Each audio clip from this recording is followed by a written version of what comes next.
కొత్తగా ఏదైనా రోజుండి కాకుండా కొత్తగా ఏదైనా పని చేస్తే మనం పండుగలు చేసుకుంటాం.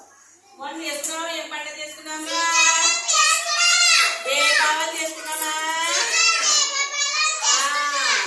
అదే దీపావళి చేసుకుంటాము, తర్వాత ఉగాది చేసుకుంటాము, తర్వాత సంక్రాంతి పండుగ. అందరూ కొత్త బట్టలు కొనుక్కుంటామా? సంక్రాంతి పండుగ చేసుకుంటాము. మళ్ళీ వినాయకుడిని పెట్టుకొని వినాయక చవితి చేసుకుంటాము. అలాగా మన రక్షాబంధను రాఖీ కట్టుకుంటామా? అది కూడా పండగే. తర్వాత మన ఆగస్టు 15 జెండా ఎగరేసుకుంటామా? అది కూడా పండగే. మనకు 3 పండుగలు ఉన్నాయి కదా, నెలకు పండుగ ఉంటుంది. రేపు వచ్చి పండుగ ఏంటి?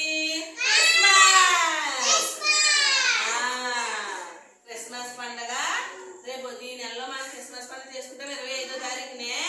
వచ్చి నెలలో సంక్రాంతి చేసుకుంటాము. అలాగా